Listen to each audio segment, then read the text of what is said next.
Friday from 7 to 9. When you see that notification, we about to go live. Hit this track and do you dance like you current lacy. Run it back and turn Matthew to the house, baby. It's Tingle and Co. From 7 to 9. Come keep with the show. It's a new era. Let's get it, let's go. From 7 to 9. It's Tingle and Co.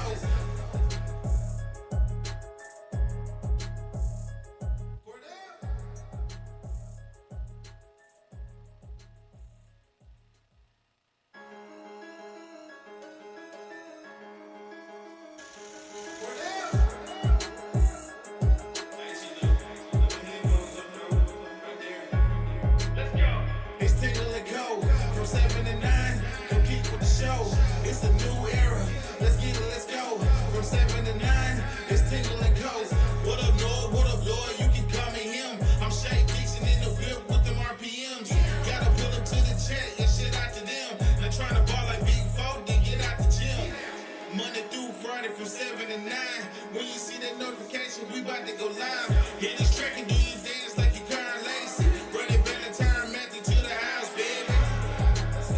It's Tingle and Co. From 7 to 9, come keep with the show. It's a new era. Let's get it, let's go. From 7 to 9, it's Tingle and Co.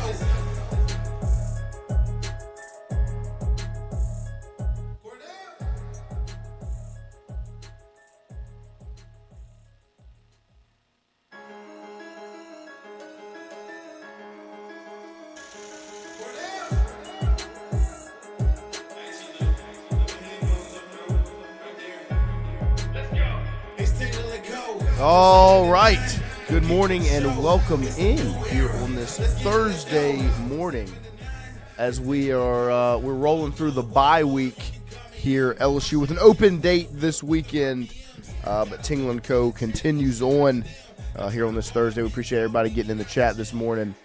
Slat, Gage, Crazy, Kai, Cord, Wolfgang, Randy, Uncle Randy's in there. It is me, Lloyd, Christian in here this morning. Good morning, you two. How are we feeling? There you go. I feel okay. I'll feel better after 9:30. I'm red. Yeah. Must be the lighting. You've got a exam at 9 in mass media law. Oh, media First law. Amendment stuff. There you go. Free speech. Protecting my Twitter account, really. So there you go. Great. Glad you're going to be intelligent. You know who's protected their free speech? Brian Kelly. Yeah. Well, he doesn't have to. No, he doesn't. Lloyd, how are you this morning? You feeling better? A little bit. Good. That's music to my ears. I'm glad that you're Oh, feeling. yeah. how are you doing? I mean, first Yeah, 48 nobody after ever a haircut. I'm doing well. Seems like you're pretty doing well. Nobody ever asked how Noah was doing. I know. That's okay. I'm doing fine. Doing good. There's no. I hate to hear the truth. Is really what it is. Oh, look at that awkward laugh. I'm not doing good at all, actually, guys. I'm actually really angry. I'm not doing good. How are you? Bad, actually. Actually, everywhere. 2 months. It's spread throughout my whole body. That was. I've done everything I can. That was a jarring experience. Shout out to Roe and Kev. Terrible. Legends. But into the headlines might for have this given me, morning. 4 months. Now 8. Maybe 8. BK met with the media yesterday, like we've all alluded to already this morning, as he had the SEC teleconference earlier in the morning, and then yesterday evening had his weekly post-practice press conference as BK answered a couple of questions from the media. And he cleared up some rumors via the teleconference earlier in the day. If we want to play the sound from that. Obviously, there's been a lot of conjecture, a lot of things swirling around about health, and this was his response first thing yesterday, really kind of right after we got off the air during the SEC teleconference. He was asked about Garrett Nussmeier and some injury rumors, surgery rumors, and this was Brian Kelly's response. No, this is it's in the doc from the teleconference.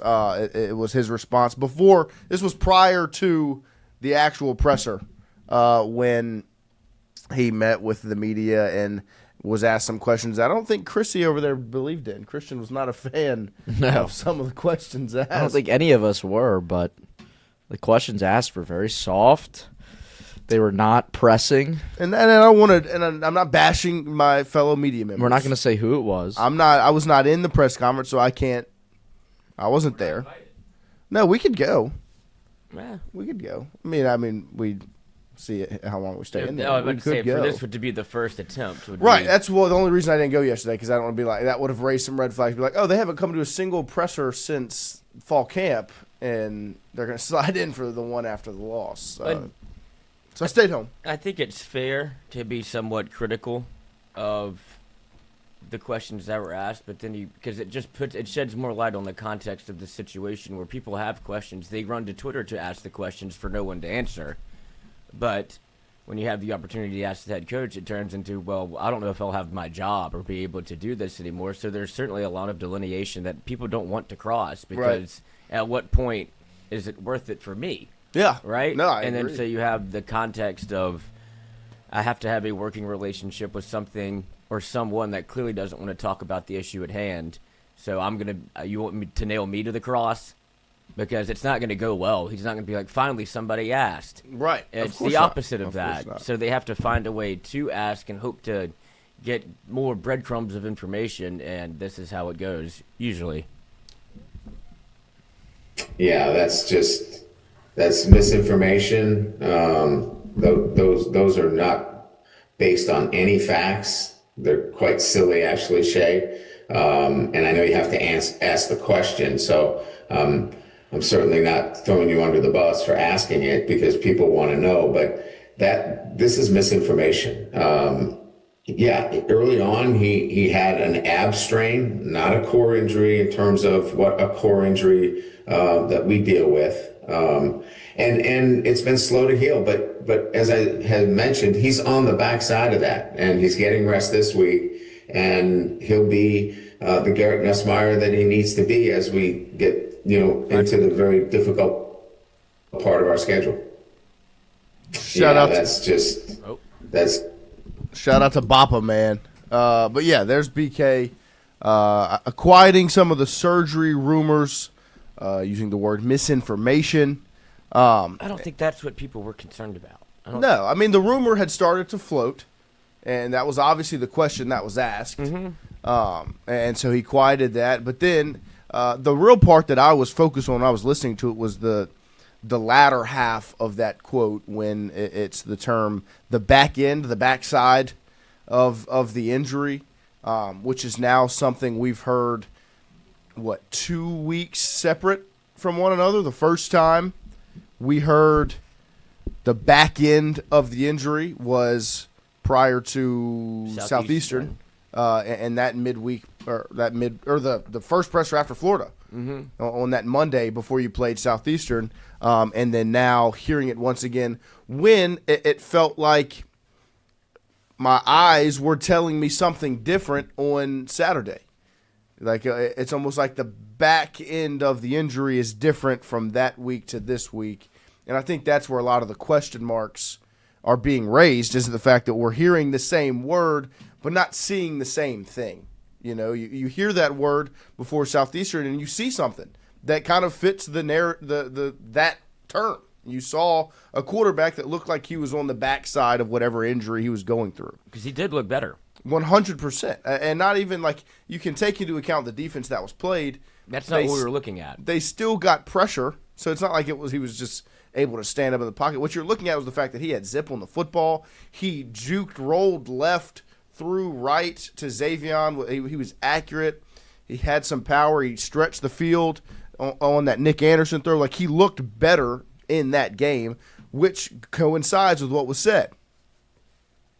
And then over the next week, before Ole Miss, he is, I'm assuming, still on the backside of the injury, and then against Ole Miss, it doesn't look that way. So we'll get into more of that when we play some of the sound from his presser yesterday evening that will continue to shed some light, I guess, on the quotes like that. We will also this morning do some midseason grading of the offense and defensive position group so far, as we were at the the somewhat of the midway point through 5 games into the first open date. We'll look back and grade what we've seen through these first 5 and all the position groups: quarterbacks, running backs, wide receivers, tight ends, offensive line, defensive line, linebackers, and the secondary, both corners and safeties. We will grade that today, and we want your opinions as well. So make sure you are active in the chat this morning and giving us your opinion as well as your grades on those specific groups, as we will do that probably in hour number 2 this morning. Also, make sure you like and you subscribe. We are over 14,200 subscribers. We want to continue to grow that number as we've got a pretty big weekend here at Tingle & Co's. We're going to make some moves this weekend starting today. Like we told you earlier in the week, it'll be touch and go for tomorrow's show. Make sure you stay tuned into our social media and our Discord, where you will be updated there.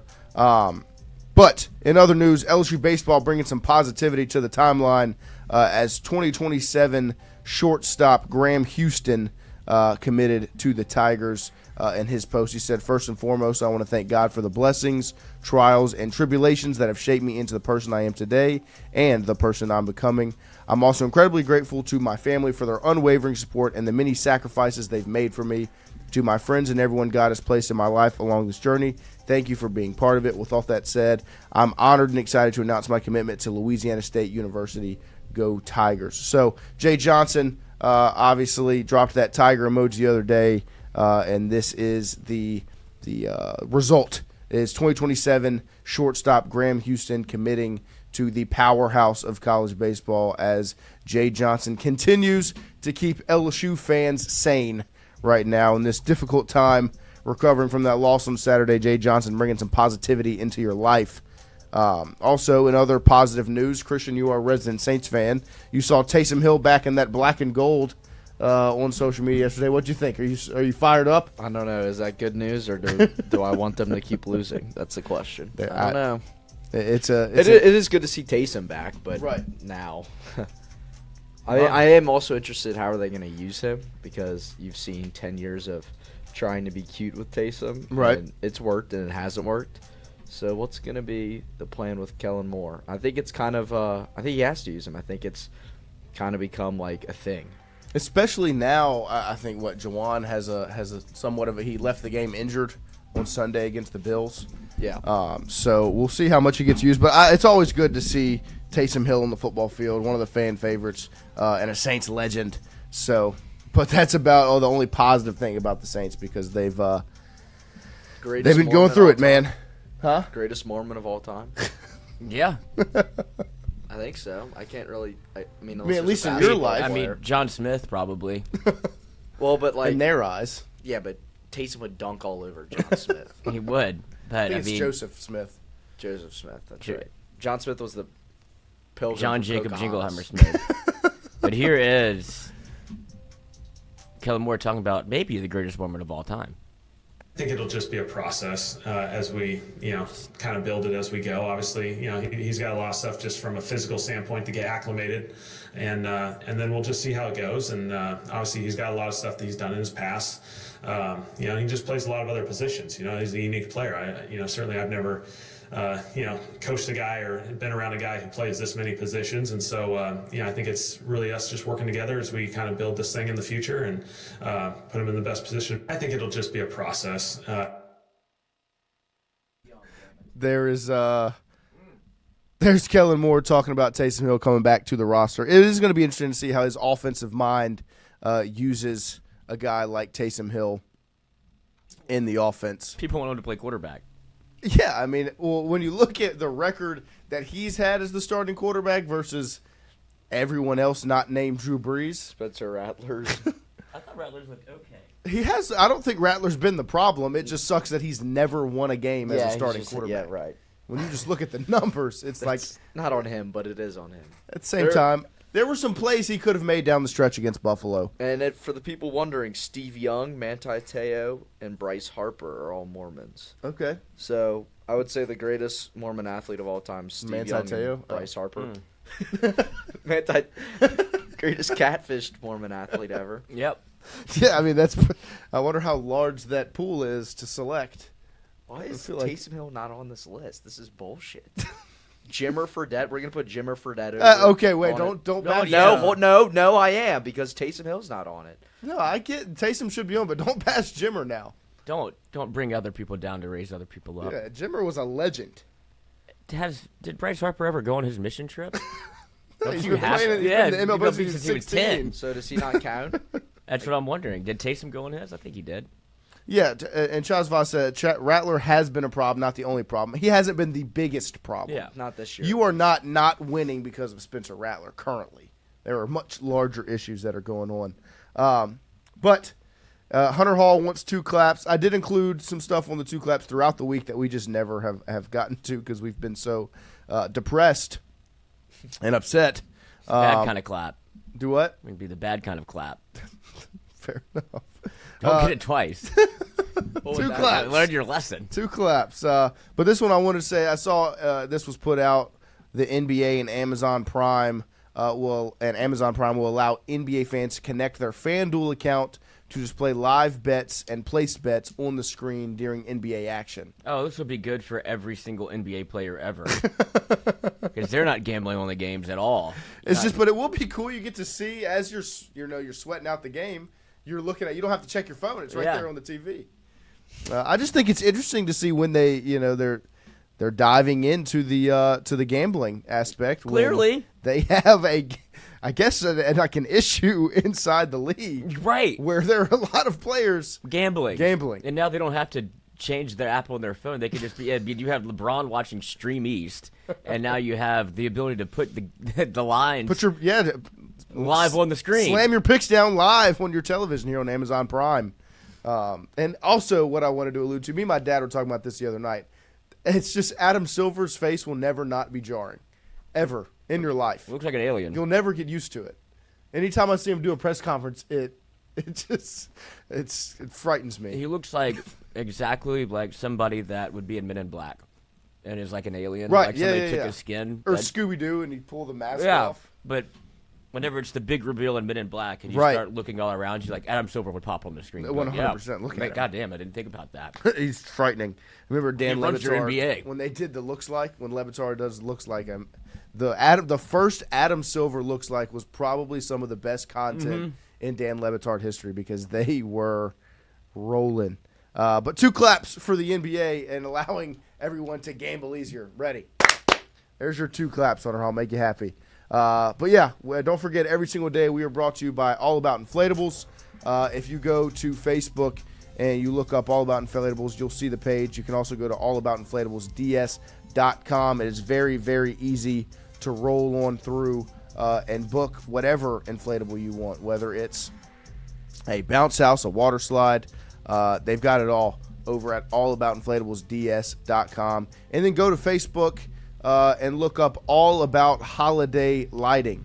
All About Holiday Lighting. That is the team from over at All About Inflatables, and they are expanding into some holiday lights this year, this Christmas season.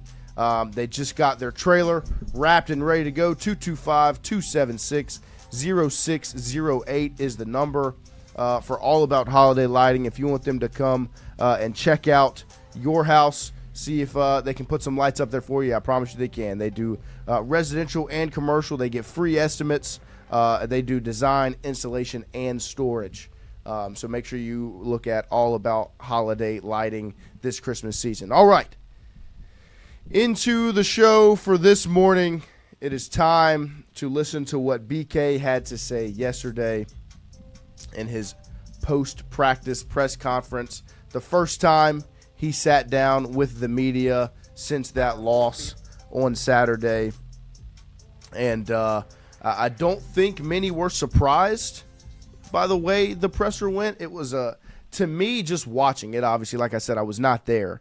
Watching it, it had an odd vibe to it. Did anyone else feel that or see that? It just felt like odd. Like the questions, it felt like... I felt there was something looming that wasn't going to get addressed, but should have been addressed. Yeah, which is valid. That's the odd part to it. mean, there was in the middle of it after a question was asked, everyone was just kind of looking around. It was like, oh, we got a quick one. All right, let's get out of here. Appreciate you guys. And then a question's asked, a couple more get rattled off. And then, I mean, do you think that they expected him to address it by himself? He's done it before where he gets in front of it. Right. I mean, there have been times in an opening statement those things will be said or done. And I mean, have we seen a shorter press conference than that? No, 6 minutes is tough. Yeah. Yeah, so we'll just start. Especially when there's so much, too. It feels like addressed. Right. This doesn't have to be all about Nussmeier either. It's the run game. No, there's plenty of things that can be discussed. Your strategy against the drop 8 defense, which they asked, and then it felt like, oh, we had answers to 86% of it. I don't know what that means. Me neither. And some of those, I guess, you had 2 of 11 on third down. Questions were touched on, but nothing was, it wasn't very in depth. So we'll start with number 3 with the injury updates on Caden Durham, Paul Mabenga, Weston Davis. Those 3 guys, obviously. Aaron Anderson got hurt. I don't know if that one was on the teleconference. But yeah, Aaron he's got hip, knee, ankle, everywhere. He's hurting. He's pain all through his body. Just pain all through his body. And so hopefully Aaron's able to recover during this trying time, this break, the bye week. So here's the updates on Durham, Davis, and Mabenga from BK. He was better today, much better. We ran him in our run tracks and some team run. Did a better job. I would, if he continues on this path, I'm pretty optimistic that he'll be in good shape for next week. And what exactly do Weston Davis and Paul Mabenga have going on injury-wise after all? Weston got hurt in pregame. Caught a helmet, fractured his nose in pregame, and was concussed. So he had a head injury as well. He's moving forward. He's doing well. My expectations is that he can clear the protocol, but that's one thing I never like to get into with the protocol in terms of who can and who can't. But he's moving in the right direction from that. Paul's got a high ankle sprain, so some respond better than others. He's an offensive lineman, as you know. Braylon had one as well, so we're going to play it day by day.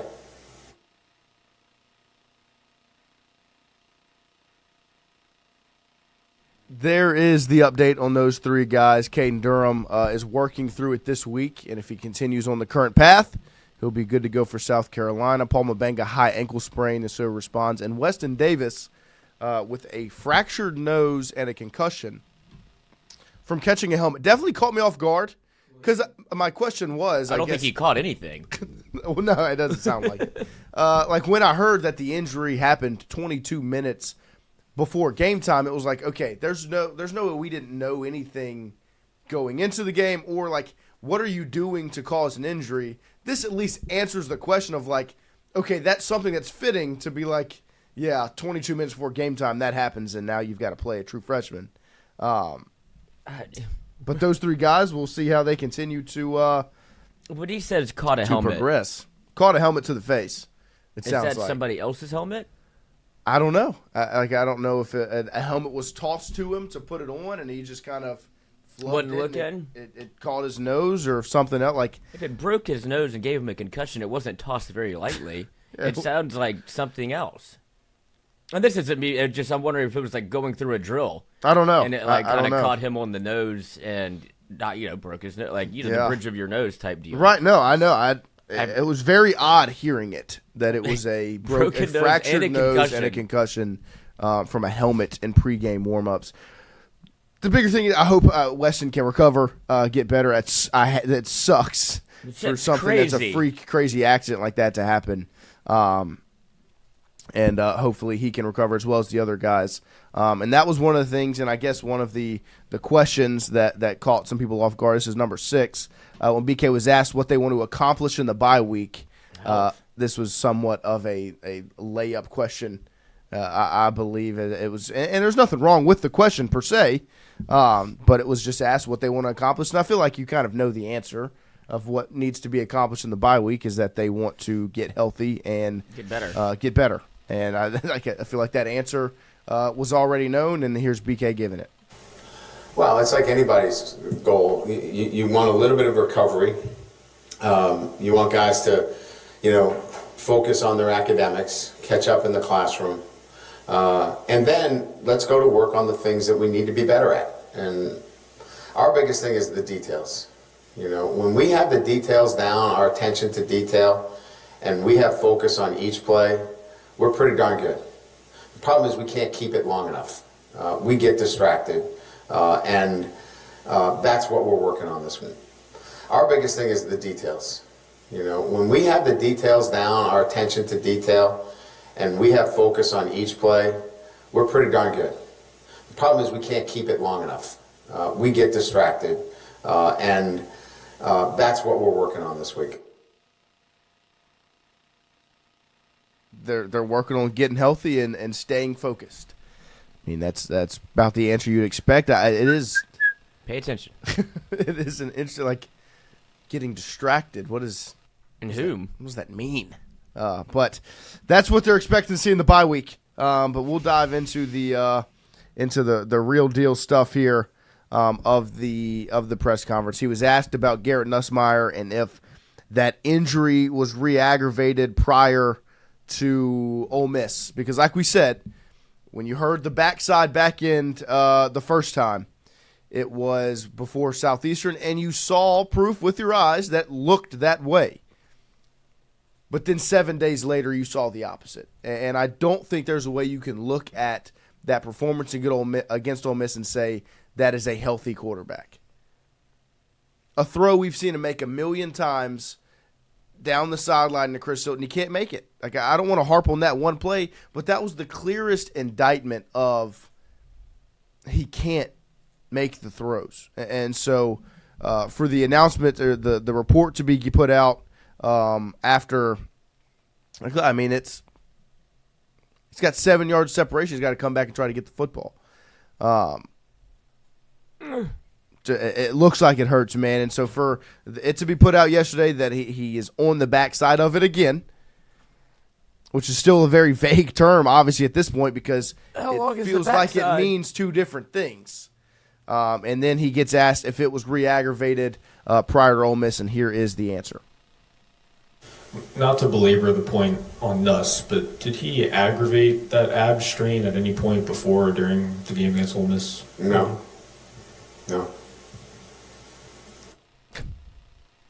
All right. No. I mean, look, I'm not a doctor. I also don't have an inside source of if it did happen and he did hurt it or something. That answer, I'm not even going to focus on the yes or the no. But it's the vague nature of the answer that the question's asked, and it's just a no. Like that's no period, point blank, done. That's the answer. No. Didn't re-aggravate it. No. It was just, did Nussmeier re-aggravate the injury? No. And that's it. That's all that's given, you know. And I guess it could have been pressed more. It continues to add to the soap opera that this is. That's my biggest. The thing I'm most upset with this whole situation is it feels like a soap opera. It feels like a reality television show where I'm looking around for the camera to say, "Hey, you're punked." Like, it's so vague. There's no answers, and at this point, you're seeing something on the field, and there's nothing being said outside of it that's shining any light on it. And then once again, in a press conference, it's asked if something happened to cause the way he looked against Ole Miss, because that's what's being said. It's what's being asked is, hey, your quarterback looked night and day from Southeastern to Ole Miss. Did something happen in that 6-day stretch or during the game against Ole Miss that caused him to look that way? No. So that leaves, what's the deal? Why did he look like that? Did he just wake up wrong? That would be something that caused it. Like it, as he just lost it. That's the most confounding part of all of this is if we're to believe that he's on the other side of it or on the back end of it. Did he get space jammed? because the player I saw last year did not struggle like this, and the only real thing that you can point to is injury, because you've already admitted that, yes, he's been hurt. It's an ab strain, not an ab strain or a core strain like me or you have, which I don't know what that means. And then he goes on to say he's on the back end of it and puts out his worst performance ever as an LSU Tiger. Could it be both? Because that's my struggle, is that we are seeing it. It is there. Like, is Nussmeier playing good quarterback play right now? No. I mean, the interception was bad, but I'm also looking at a quarterback that I know can make those throws. I watched it for 13 games last season. Turn on the film from Oklahoma. I mean, it looked like he got his collarbone broken. He throws two of the prettiest go balls he threw all year to Chris Hilton up the sideline. The same right sideline, he couldn't make that throw on Saturday. And then flip on the Baylor film. He did the same thing. South Carolina to Aaron Anderson up the sideline. I saw him make those throws, so I know he can do it. And what I'm seeing right now on the field is not that. And so for the question to be asked if something happened and the answer to be no, that's my biggest thing right now, is it adds another layer to this soap opera of what is really going on. And it's so weird because it doesn't how Brian Kelly's handling it doesn't make anything any better. It just makes the fan base more angry. Like, if Nuss is injured, Brian Kelly doesn't have a hand in that. He can't do anything about that. So you would expect him to be open about it and tell kind of the fan base what's going on, or just tell people watching what's going on. But he's making it so much worse for himself that, say they announce Nuss is injured today, or whenever down the line, people are going to be so much more upset at Brian Kelly over nothing, because he didn't hurt Nussmeier, but he's been so, like you said, he's been building the soap opera for 2 weeks now, where it's just so, like, it's infuriating, honestly. It's just all this has done is raise more questions about what is going on. And I think that's my biggest qualm with this whole situation, is that it's so vague. It's just there's no true answers. And when the question's asked, the answer is no, period. That's it, no. Just kind of a two no's and a look around the room, and that's it. But I think that's the part that is, like Chrissy said, that's the part that's making people upset, is you've buried yourself so far down this road of he's not hurt that now you can't turn around. This is the path that he's led the people down, the media down, everyone down, and then he has the ability to not have to answer the tough questions whenever it's just been, it feels like he's been putting this off, hoping he would get better. And it doesn't, he said it himself, where he goes, he had an ab injury, a core injury, and we felt like he would get better faster than this. It's just taking longer than we thought. Right. At what point is it, so he's still hurt? He's not on the back end of it. And He's just better than he was whenever it first happened. I'm sure he is. I hope, but that raises more questions to Right, if you would say Southeastern. Like, and that's what I'm saying. He misplays that, and now he has to cover it up again. If we knew that it was taking longer than usual, and now give him the break. And this is the span that when the first quote was given, when the first time the injury was spoken about on the Monday after Florida, this week was the week that it was spoken about. It was, he's not really going to be able to shut it down until the bye week. So this week, it's shut down. He's not doing it. This is, and it's what he said from the jump. He's on the back end. They just wanted to get to the bye week, and now that you're here, it's a no. That's the question. Did something happen? No. That's not even what I'm talking about. Whenever it was, should you shut him down for Southeastern? It was no. He's got to play. He doesn't need rest. He doesn't need recovery. Then you get to the bye week. He needs to rest. We got to get. Well, and he said in that presser that they were going to shut it down in the bye week. They said that they couldn't shut him down until the bye week, which is what raised the question. Like, yeah, you can. He doesn't have to play on Saturday. You're going to win that game if you put Colin Hurley at quarterback against Southeastern. No disrespect to my friends that are Lions. But that going up there and saying you can't really give him a break until the bye week is not true. And with that, and then it begs the question: how much is the bye week going to help? If it was something that if you didn't think rest and recovery was important, what changes about that now? And then how they're going to handle the bye week and all the things that came out about Nuss and what he's going to do, whether it be the interview with Gordon McKernan where he's like, I don't get to the building till like 9:15. When you had bad thing to say, when you had Jaden Daniels get there at 5:15 in the morning, had to get a key card made for him. And then you have Brian Kelly saying, oh, Garrett Nussmeier is going to get on the VR for the first time this year. And it's that is the headset that Jaden Daniels lauded about and made the changed his life with. Yeah, it made Jaden Daniels and Washington, made the Commanders go buy one. And it's like, we didn't think that maybe Nuss should pop on that thing just to see. Max Hole asked the question in the chat, with only SEC games coming up, does it make sense to keep the injury talk in-house? I'll pose that question to you guys if y'all have any opinions on it.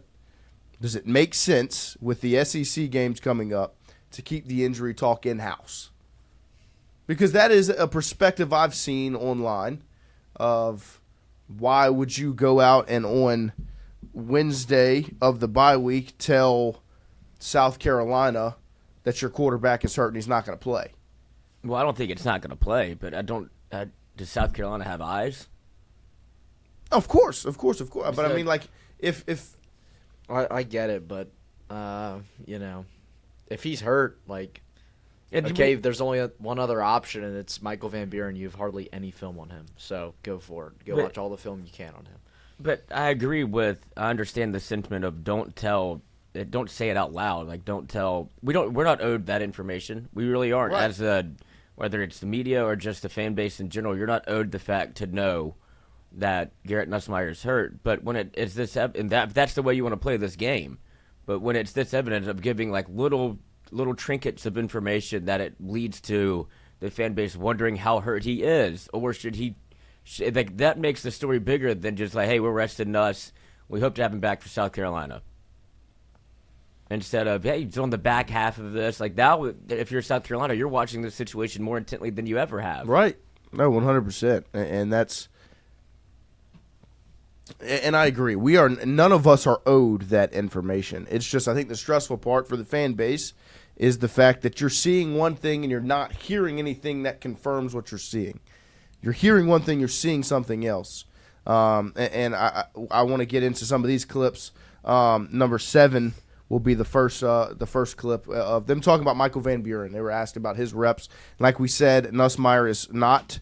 When he talked back, he said he can't shut it down until the bye week. It's now the bye week. And BK talked about the reps Van Buren got in practice yesterday when he was asked if they would be working on some things with him just kind of in case with this touch-and-go quarterback situation.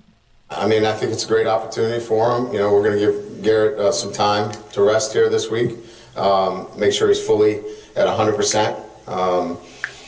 And Michael got a lot of all the first team reps in articulation, so he did a great job. You know, he's still learning, but you know, as we said, we feel confident in his ability. So there's the little tidbit on Van Buren, and then we'll just follow this up with clip number 2 of them talking about if they've worked in short yardage packages for Van Buren, and if those are things that they have put in place that they just haven't used. That question was asked later on in the presser. So we'll just get these 2 Van Buren clips out of the way and discuss that as well. Here's BK saying, asked about answering the question if Van Buren has a short yardage package that's already implanted in the offense. Bye week. Yeah, we have that package in. We have short yardage runs for quarterbacks. It's just I'm not going to take Garrett Nussmeier out of the game to run short yardage. So we've predicated all that on the type of formations that we run in short yardage, and we gear it towards our quarterback. If he's not our quarterback, we have some different answers. If it's Michael. Yeah, so they have the package put in place to use Van Buren in a short yardage situation, but that answer is about what I expected. Is that they do not want to take their starting quarterback off the field for short yardage situations to use the other guy. Now, rather right or wrong, those two clips shine some light on the fact that right now Van Buren, they've got those packages put in, they've worked it with them, blah blah blah, and on top of that, he's getting the first team reps this week, and that's to allow Garrett to get back 100%. But it's also good for Van Buren to get that opportunity to get those reps, and I guess maybe it adds more spice to the story. Like, do you think that Van Buren getting all the first team reps this week is going to allow that story to continue to be fluffed up? I think only because of the last part of this sentence. Short yardage, and we gear it towards our quarterback. If he's not our quarterback, we have some different answers. If it's Michael. And it's so, just, man, that's the closest he's come to saying that he'd take Nuss out. well, yeah, it's the first time there's been any light shined on a potential change, because I just think when you look at this quarterback situation, I think that's where most people are right now. What gives you the better chance to win? Because that's your job. And that's what the layers of all of this make it more confusing than it has to be, because if Nuss isn't healthy, that's the reason you wouldn't play him, right? But he is playing, I guess, bad enough to where you could warrant a conversation, but I think the only reason he's playing poorly is because he's hurt, and if you have your coach saying he's on the other side of it and he's not going to take him out, then it's just Nuss got bad. Like, I've never seen this type of regression from year 2 to year 3 when it was supposed to be the opposite, and all of the weapons that you surrounded him with, and with a coach that has come back for year 2 with a game plan that you would think would be better, that obviously is something you haven't seen. But I think he's also limited in what he can do because Garrett Nussmeier is limited. It all works together. And so that's the only thing that leads me to think that Nuss is hurt. And if it's not, but that would be the reason to bench him also. The answer is kind of right in front of you. And I don't know how much he thinks that rest is going to help. I think he was hoping he could play through this and play better. Yeah, no, I mean, I think that was the plan the whole time. What was to push through it and do enough to win games so you get to the bye week and maybe your health will go from 60 to 80%. He's never going to be 100% this season. From what I've seen, like I said, I'm not a doctor. I would just be very surprised if BK said 100%. I don't think it'll be back to 2024 Nuss just with the way this season goes on.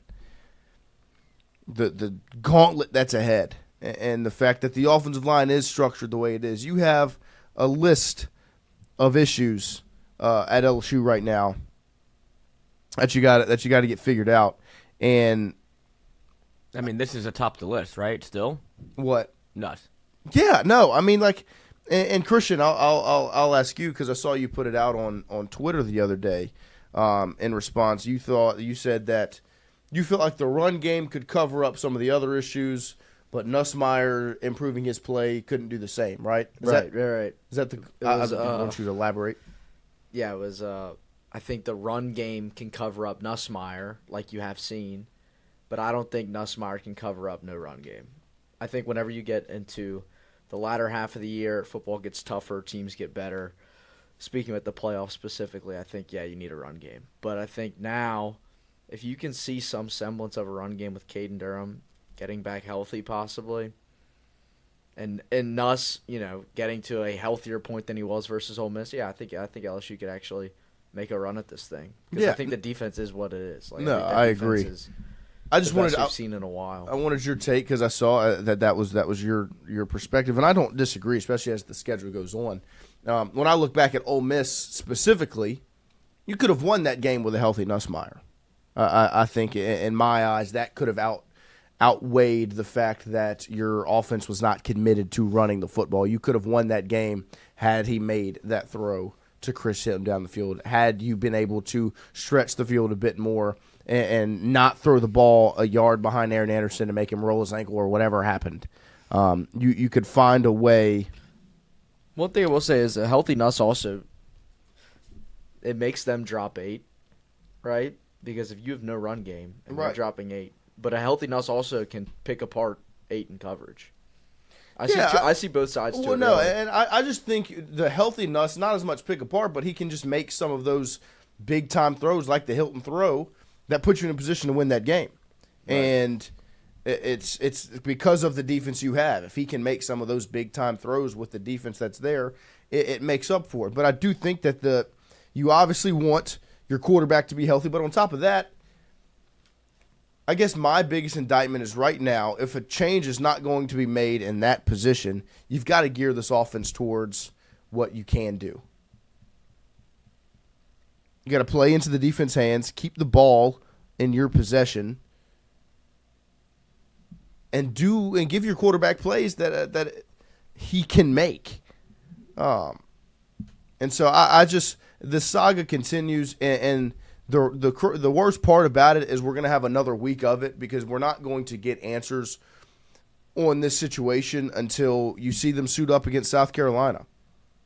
Unless there is answers given in the press conferences, but if you watched that press conference, what answers are you going to get? Matthew Conkle, healthy or not, the decision-making is still the same as last year. Yeah, and I agree with that. I would like the decision-making to be better. You can win with that.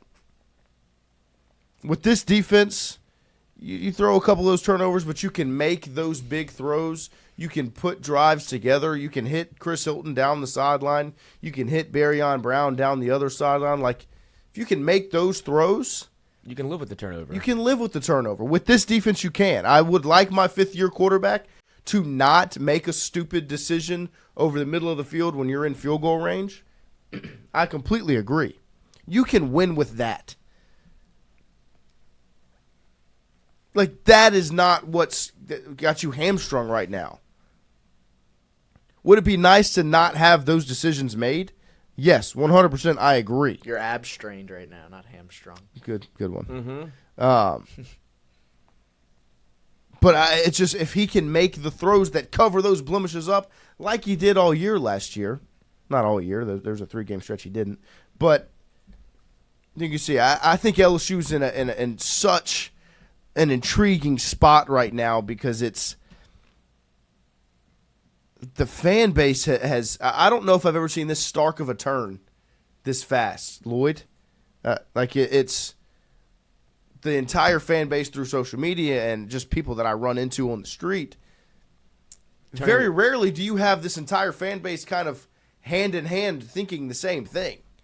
And right now it feels like everyone's mindset is pointing one direction, right? What is that one direction? They want Van Buren to play quarterback, and they do not like Brian Kelly. They don't trust him. I feel like that's almost the entire fan base from what I can lay my eyes on and see on the street. I think this has always been the underlying or prevailing theory around Brian Kelly is that he's not likable. So the fan base, because it is the fan base, you have to learn to accept who your guy is. And through 4 weeks of the year, Brian Kelly was able to win over some public perception because you were 4-0. But then his true colors started to show after the Florida win, whenever he is frustrated and starts calling people spoiled in the media. And that is a direct reflection of what he thinks the fan base is also. He thinks it's the spoiled LSU fan base. So those true colors started to show when, I mean, he's the adult in the room too. And so to go back and forth with name calling whenever he's asking legitimate questions and to blame it on the timing of the question is you're going to get asked it regardless, but now you're not. Because obviously if you apply pressure to the things that he knows are deficiencies on the LSU front, you're just going to get scolded in person and in front of everyone else. And it's adults don't like to be talked to like that because they're adults. And then what's going to happen if you keep doing it? That's how real names get called and real things happen. Because the male brainstem can only go so far without wanting to either fight or do something else. Yeah. And that's where, so let's just avoid the situation entirely, which is the other part of the male brain. Like, I'll just be passive-aggressive about it. And that's what's happened, where it's like, why are we even asking? Because we're not going to get an answer. He just keeps burying himself in lies. So what's the point? And you're starting to see what happens after a loss, where Brian Kelly continues to talk and continues to almost hang himself by his own retard when it becomes like questions about Garrett Nussmeier, and I'm saying this, but I mean that, and then I'm having to cover up what I said earlier. So it was like, are you lying then or are you lying now? Which one is it? Because people are listening.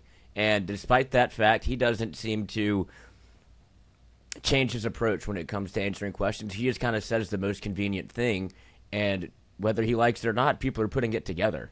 It's not the hardest puzzle to piece. Well, because you're seeing and so people don't like something. that. Like, tell the truth. You're seeing, and that's the. And this all I guess started with the knee injury. The biggest disconnect is that you're seeing something on the field. Right. I can give a shit what happens as long as you win. Well, right, but like what I think that the issue is you're seeing on the field Garrett Nussmeier not be able to make the throws. You are visibly seeing that. Like, I can see the clip Lloyd played. I can see that throw not being made. I can see the physical limitation that's currently there. But what I'm hearing is not confirming what I'm seeing. They don't go hand to hand, and that's the current issue. Is that what I'm seeing and what I'm hearing are two different things, and that is never coincides well for success. Like, never brings success. That's never going to make me feel good. If you're telling me one thing, you're telling me you love me, and you don't act like it. Yeah. If you tell me you're going to give me $1 million, I'm going to get fired up, and then you give me $5, I'm not going to be that happy. And so they're saying he didn't re-aggravate that injury. It looked in that Ole Miss game like something happened because it's not the same quarterback I saw against Southeastern. So that's the current situation where it's just head-scratching, man, of this saga of this Garrett Nussmeier injury and where it currently stands. But we're gonna take a quick break here as we roll into hour number 2. Christian's got to head out and go take a mass media law exam this morning. Best of luck to you, Chrissy. Ass media law. There you go. Yeah. You'd fail that. Ass media tiger paw. Good luck, man. Christian's going to go take that test in about an hour, 9 a.m. this morning. So everybody lift the prayer up. Brian Burgess, I know you will. And don't forget every single day about our friends at CAS Roofing and Advising. They bring you our show every day. Pierce Patterson over at CAS, 225-910-0619 is the number to call Pierce to come give you a free roof inspection. They'll walk you through the process. I swung by one of his jobs the other day, and they did great work. He worked with these homeowners for 4 months as they traveled the world. They called him out there. He checked the roof. He said, it's time for you to get a new roof. They wanted a cash price. He worked with them. And over a 4-month span as they traveled the world, he stayed in contact, worked with the homeowners, and got the job done the second they arrived back in Baton Rouge. So give Pierce Patterson a call, 225-910-0619. We'll take a quick break here, let Christian go take his exam, and we'll be back with more of Tingle & Co. right after this. When it comes to your home, the roof over your head matters. At CAS Roofing, we don't just install shingles, we build peace of mind. With years of experience and a commitment to craftsmanship, our team shows up on time, gets the job done right, and treats every project like it's our own home. Whether it's a repair, a replacement, or storm damage that caught you off guard, CAS Roofing is ready. We're local, we're dependable, and we stand behind every nail, every shingle, and every promise we make. Because at the end of the day, it's not just about roofing, it's about protecting what matters most. CAS Roofing. Built on trust, backed by quality.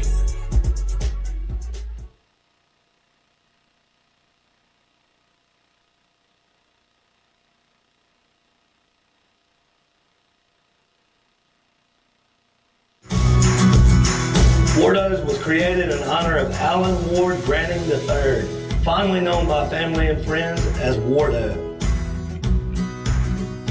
In 2019, the oldest brother of the tribe passed away unexpectedly. His remaining siblings and loved ones wanted to honor his memory in a special way. In 2022, Ward's family decided to combine the need for a sandwich shop in downtown Natchez with a desire to pay tribute to Ward's love of good friends, good times, and great food. Through blood, sweat, tears, and countless hours of hard work, Wardo's was born.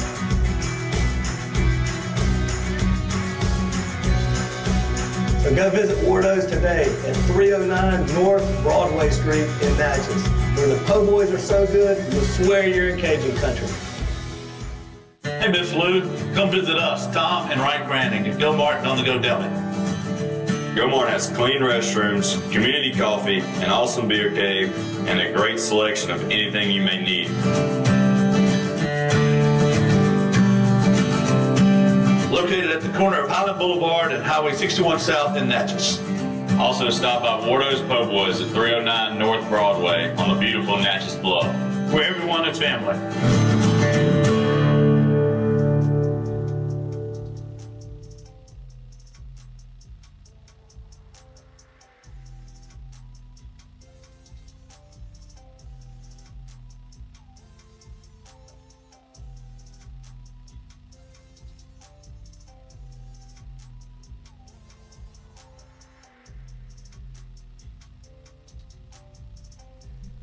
All right, welcome back here to a Thursday morning edition of Tingle & Co. Make sure you like, subscribe. We want to keep that sub count rolling on up as we've got an exciting weekend ahead of us.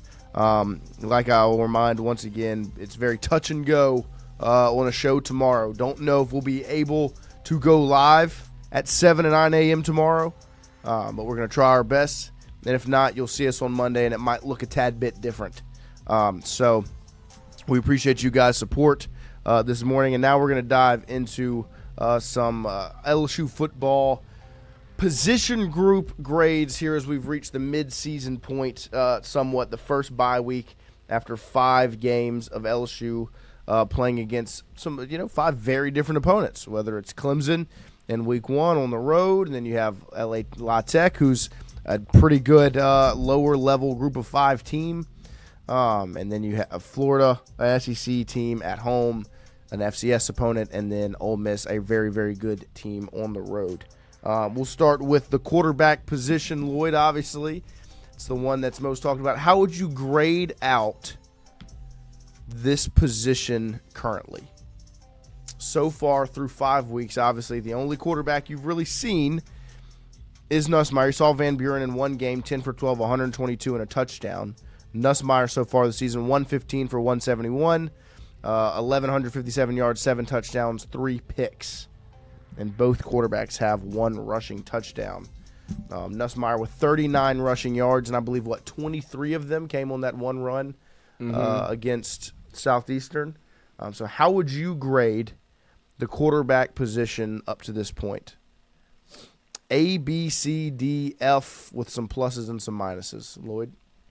Trying to think of what's actually fair, because I think you can say that given the fact that he is limited, what he's been able to do as a limited version of himself has been pretty impressive, because you've taken away the one thing that puts the fear of God in defense is his ability to stretch the field at any point in time with the weapons that you have. You've completely scrapped that version of the offense, right? Because you can't do it. Right. You can try. You can tell me all you want that you took the most deep shots you've taken all year versus Ole Miss when you took 7. Well, you're doing that into a coverage that's dropping 8, so I don't know how effective that was going to be. But given the fact that he can't do the one thing that you'd like for him to do, he's still been markedly efficient, completing almost 70% of his passes. 7 yards an attempt is down from 6.8 yards an attempt, obviously down from every other year he's ever played football. He has 7 touchdowns, 3 interceptions. But I think the completion percentage is what speaks volumes about his ability to kind of change the way he plays whenever he needs to. Would you like to see him run it more? Yes. I feel like that's not in the cards, so he can't take a hit. Would you like to see him stretch the field more? Yes. That's not in the cards because he's hurt. But what he's been able to do underneath and kind of be accurate in those situations and win you football games, whether it be Clemson or Florida, like when he kind of needed it, he was able to do it. So I'll give him a C-, because I think he has the potential to be a better student. That's what I was going to say. I was between C- or D+. I just think. But I expected an A. I expected A+, like that, and so it's been very much a letdown. I think he's been. I don't completely discount the Clemson loss just because they're not good at this point. Clemson win? Yeah. The Clemson win. I guess Clemson lost. I don't discount that just because they're 1-3. I still think that's a very good defense, especially that defensive front. And so that can kind of counter. I think he's been subpar, and par is C. And so I think he's had good spurts, and I appreciate what he's done, but I'll go D+, just because it just has not been good enough to win football games with this defense. And I think maybe you can say it has been good enough because they're 4-1, but when you went up against a competent offense, he didn't have enough to get that job done, and so it's been unfortunate. So for him, I would say that, but then I guess if I'm going to throw Van Buren in the mix and the way he's looked, I'll go C- with you. We can agree on that grade at the quarterback position so far. I don't think it's an F because I do think there are many other issues that have put LSU in this current position, but it has been lackluster up to this point. The running back position, Lloyd, Caden Durham, Harlan Berry, Caleb Jackson, Jawan Johnson. Obviously, Jawan has 22 carries, 90 yards, 2 touchdowns. Caden Durham, 52 carries, 213, 2 tuds. Harlan Berry, 22, 109, and a touchdown. Caleb Jackson, 7 carries, 16 yards. How would you grade out the running back position?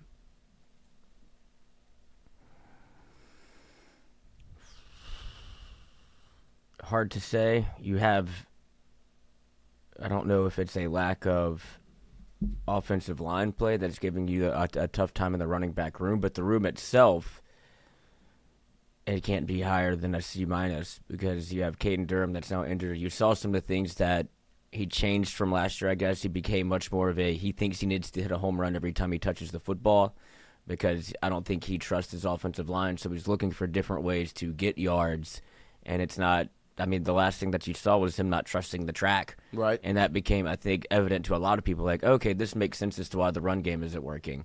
Then you have Jawan Johnson, who looked good in spurts, but obviously is not a starting running back. Like, you just can't tell me that he is because he doesn't have the experience and they don't have the faith in him. Caleb Jackson continues to be a disappointment because he can see the talent. It just hasn't, the light bulb hasn't gone on. Harlan Berry not getting enough opportunity to even prove anything until he did, and it's like, okay, I get why people are high on him, but he's only had the ball 9 times, and so the room as a whole is a disappointment. It's D. Yeah, no, I'm in the same spot. That's what is unfortunate because it was a chance to be able to look at your defense, be able to play kind of ball control, run the football, especially with a limited quarterback. You would think that there would have been an emphasis put on this, right? And for it to get better, not worse, as the year goes on. You can't run the ball against a 3-man front. You can't run the ball against anything. And that's, I guess, is my biggest indictment on that room is looking at the Ole Miss game where Ole Miss is putting down 3 down linemen, and this is Caden Durham out of the equation. Without Caden Durham, they don't have trust in anybody in that room. Yeah, nor should they. I mean, right. I mean, you have it's been turnover after turnover. A running back that's changed a million positions. You have a guy that just, like Lloyd said, light bulb's never gone off, and then you have a true freshman. So you don't trust anybody in that room outside of your starter. And he has not been up to the standard so far this season. But I just look at it, and I don't think the running game issues are a running back problem. Would it have been nicer for Caden to maybe trust his track and be a little more this, that, and the other? Yeah, it would. But I don't think the issue with running the ball is them. It's at least Caden Durham, because like I said, he is separate from the group because obviously there's a lack of trust there with those other 3. So running backs, I would go C- as well.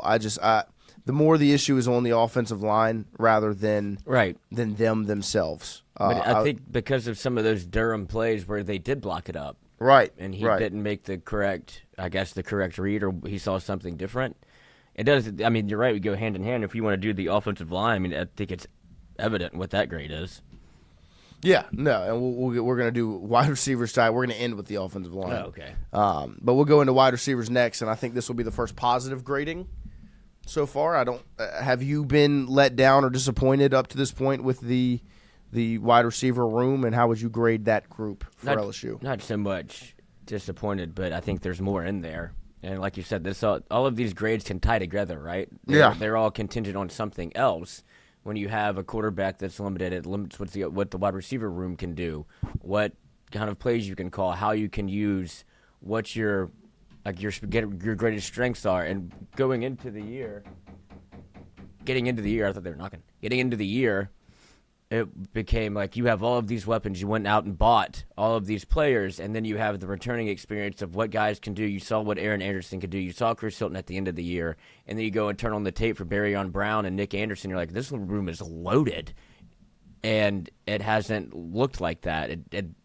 What you've had to do with the wide receiver room is kind of what you had to do with the quarterback room. It became everything was underneath and very limited, but in that confined space. I mean, Xavier Thomas is probably your best player right now.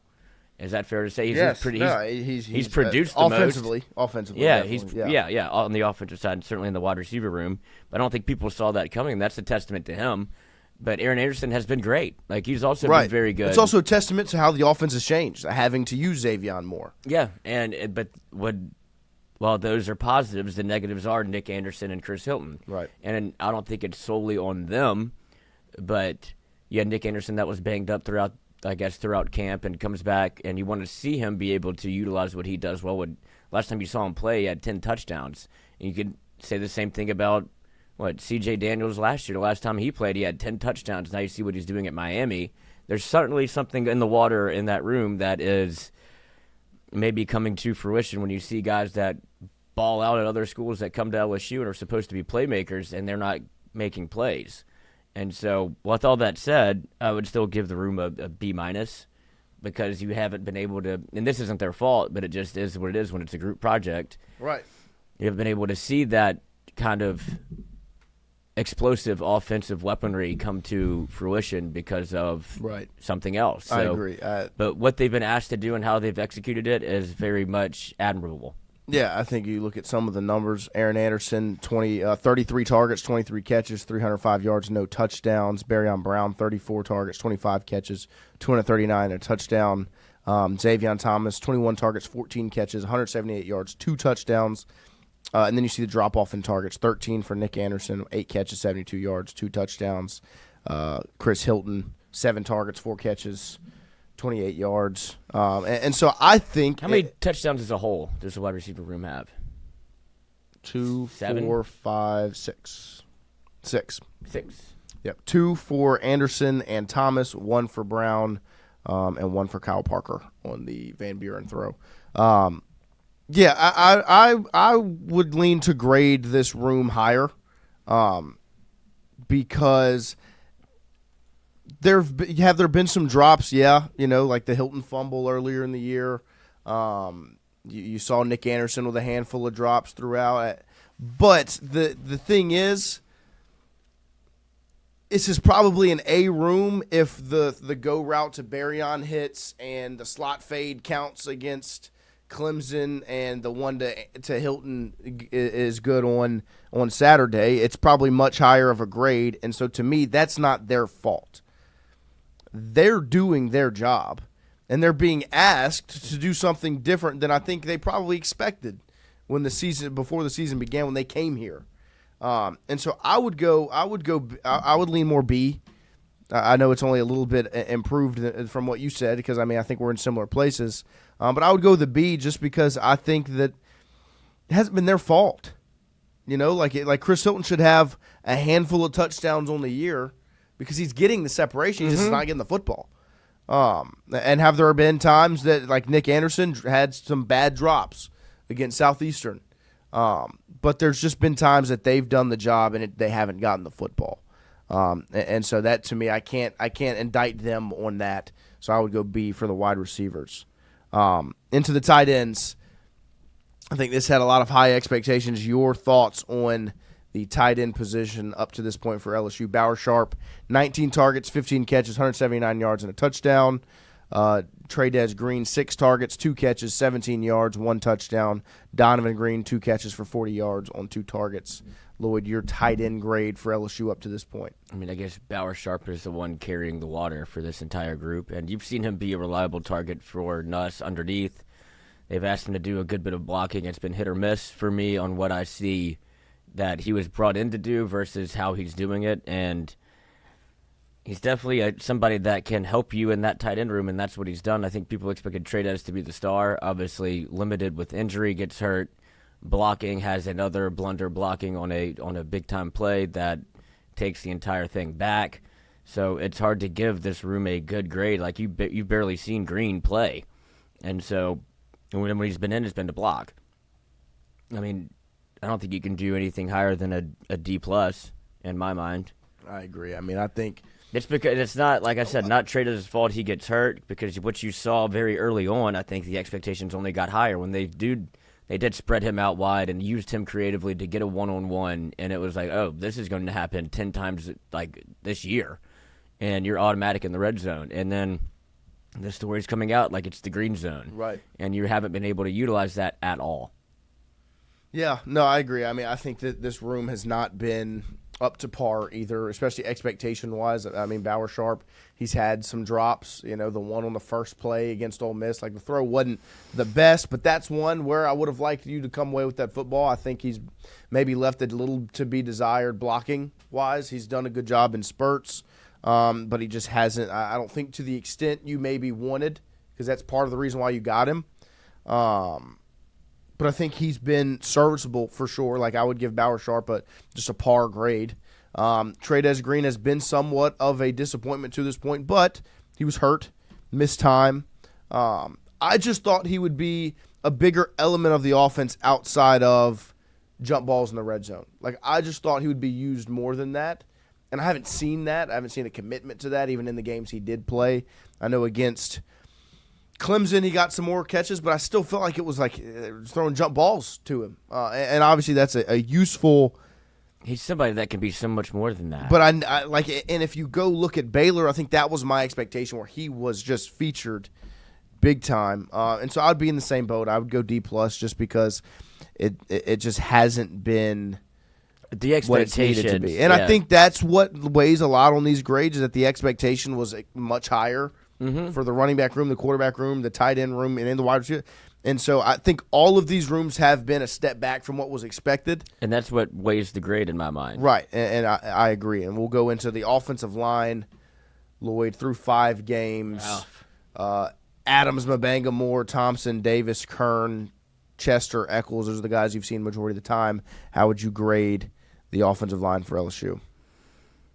Health obviously plays a huge factor in what the offensive line has looked like. You saw the difference between a somewhat healthy Garrett Nussmeier and a very healthy Braylon Moore, and how your offense was able to run through that, how you were able to run the football a little bit better, and just the overall organization of it all. Now you know that Braylon Moore is hurt. Clearly it's a high ankle now. Thought it was just an ankle. I'm not sure. But Braylon Moore, as soon as he became limited, the offensive line became limited, and everything around him did too. And now you have injuries amongst, that feels like everyone on the offensive line. I know that that's a position that gets banged up a lot because you're asked to be physical every play, and you don't get plays off like a defensive line does where you can rotate people in and out. But at the same time, you've been putrid. Like, there's not one bright spot I can point to on the offensive line after Braylon Moore got hurt. And so it would be an F. I mean, Tyree Adams has been, okay, as a freshman playing left tackle. Redshirt sophomore. Excuse me. And then, yeah, no, I would give this this group. How could you go any higher than that?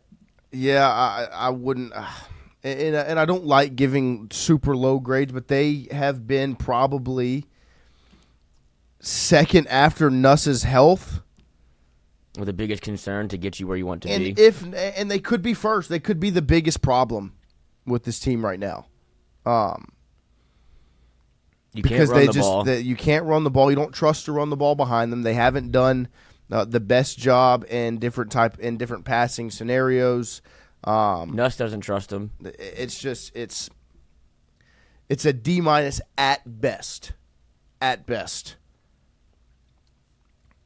Because man, it just you can look at it and it just doesn't. You can't road grade anybody. You can't pass protect. I mean, it is what it is. Right. It's just it's not good. And that's another thing, was all you wanted from this group when we're talking about expectations was a C minus, and it hasn't been that.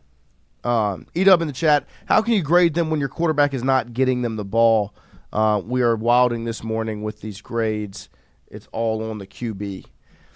It's not all on the quarterback. I get it, and I agree. That's why the wide receivers are a B, because it's the You're quarterback's still putting not up- getting the football. They're doing their job.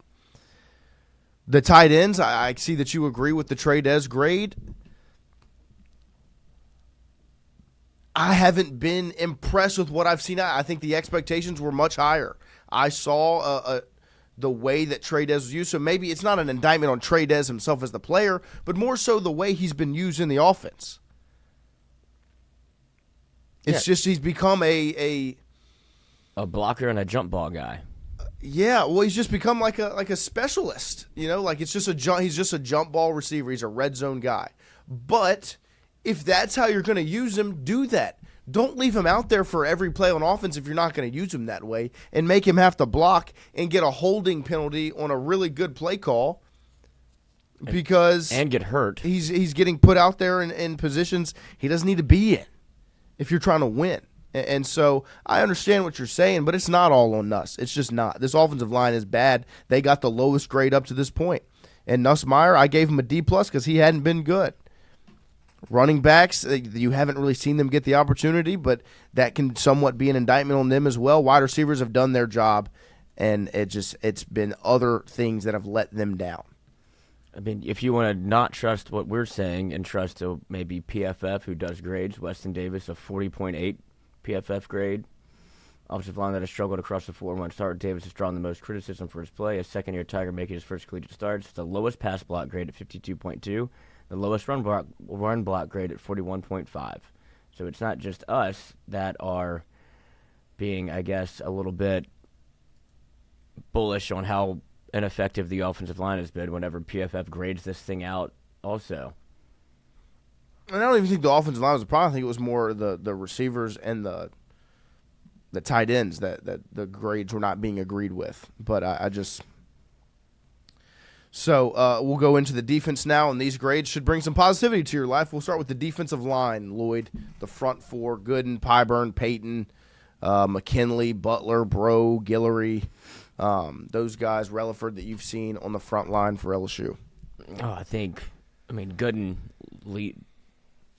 lifts this up a good bit where it almost wants to be an A, but I can't make it quite an A just because, and this is it's just strictly off the criterion of getting a sack, which they haven't really been able to do, but I think that, and I've talked about this a handful of times, they've been doing their job. Whatever they've been asked to do, whether it be to loop or to run off offensive linemen, to make room for linebackers to make plays, to make room for blitzers to come free, that's what they've been able to do, and they still consistently get pressure. Like you've seen it from Pyburn being able to stop the run. You've seen it. Everybody has a specific role, it feels like. Gooden has just blown things up in the middle. Right. I think McKinley has been a lot better than people thought he would be after having some moments last year where you're like, damn, 5-star, like huge deal to get him. And this year I think he's coming into his own a little bit. And I don't think anybody really has the stats, but you can see how well this defensive line is playing. And I guess Patrick Payton would be your star so far after Relaford went down. But between Gooden and Payton and what you've asked other guys to do, it's hard to go any lower than a B+. Yeah, I wouldn't go lower than a B+, and I would be inclined to go A- just because they have done their job. Yep. I thought that, like, the last game, they overrushed some lanes and didn't fold back and created lanes for Chambliss, but they've been great against the run. Like, I don't think there can be any disappointment there in the rushing attacks because you've been a really good run D. And I know they don't have the sack numbers right now. There's no sacks from anybody on the edge. But they've gotten home. They've done their job, and I think that group has played extremely well. And I think the expectations were extremely high, and I don't think they've been that far off from meeting them up to this point. And so I really like what I've seen from them, and I would go B+, A- with the grade there. The linebacker room, Whit Weeks, Harold Perkins, West Week, Devon Keys, Tylen Singleton, and those freshmen you've seen as well. Lloyd, your grade for that room up to this point? The expectations were so high, and it sucks to have to grade after the Ole Miss game because I feel like it was an A all day. And then you had some moments of whether it's the tempo got to them, obviously, and I don't think they'll be put into that position again to have to defend 90 plays at a time. But I think what you've seen from Witt has been what you'd expect from Witt, right? Like, he's been very good sideline to sideline. What you've seen from Perk in that star role has been excellent. I think he got put in some tough positions against Ole Miss where they had definitely had him in mind, but when you're a defensive coordinator, you expect that to happen, and that's where I get into the West weeks, Devon Keys, Tylen Singleton. I don't know what they really want to do because we knew going into the year that West was limited. He's played his best football, and he's injured also. Right. Like, he's played his best football this year, but I just think there's a ceiling for him, and when it comes to the SEC speed, he can kind of get you in some bad positions, but his ability to call the defense, get people in the right position, and what you've seen from that linebacker room, you could say the same thing about Keys. I'd love to see Xavier Atkins still on this team. Right. That would have been great to have a really freaky athlete that would help you be able to go sideline to sideline even more. But the linebacker room has been what you thought it would be. So I'll give it an A-.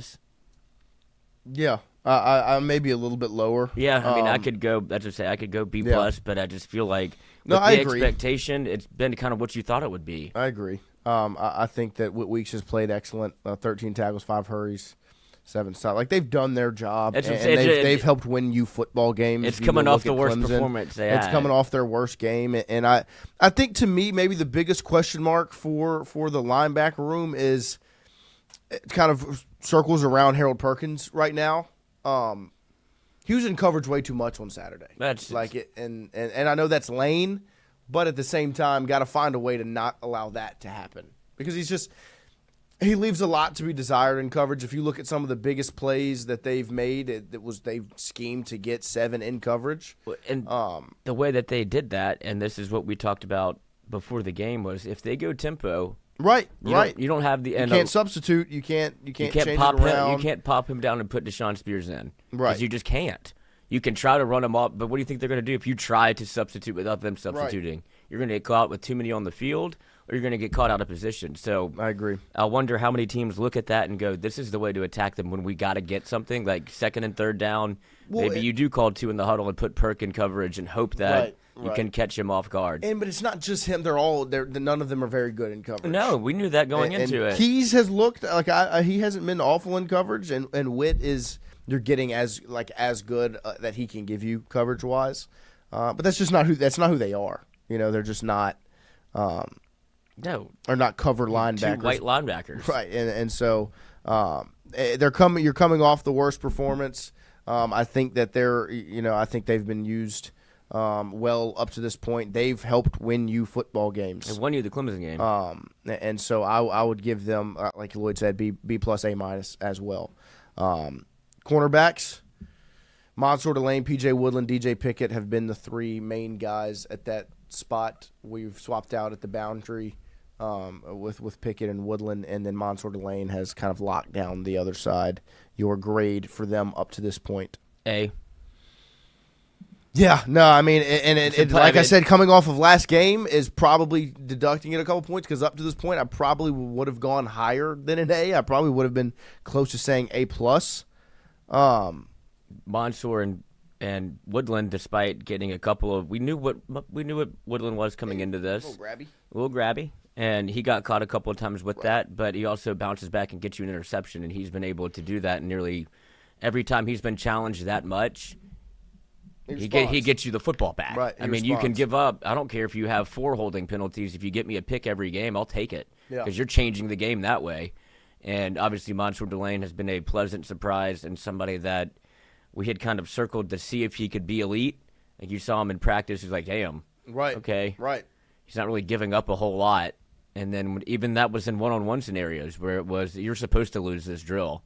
And he continued to win. And then Pickett has been what you thought from a 5-star. Maybe you want to see him out there more in some of those slot scenarios where you don't have to have Harold Perkins out there. Right. You try to work him in that way or bump P.J. Woodland in.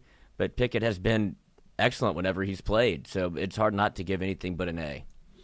I agree. I go A, and like I said, I'm inclined to go higher, but I'll go A. They only gave up what? How many points did they give up? 24. Yep. No, they've played well. There haven't been these coverage busts. They've done really good, and I think the coverage bust conversation goes into the next position group. I mean, what's the longest completion they've given up? I don't even know, but I would. So I think that group, that the cornerbacks have been excellent. Mansour Delane has been a sight for sore eyes. Yep. He's an A++. They didn't almost didn't even throw at him. They schemed. If you go back and you watch that 3rd and 14, they schemed Wallace away from Mansour to line him up against Pickett on the boundary side because they didn't want to throw at 4, and that he's been excellent, and the 2 young guys next to him have done a very good job as well. And so I would say probably A- for those 2, A+ for him. It evens out as an A.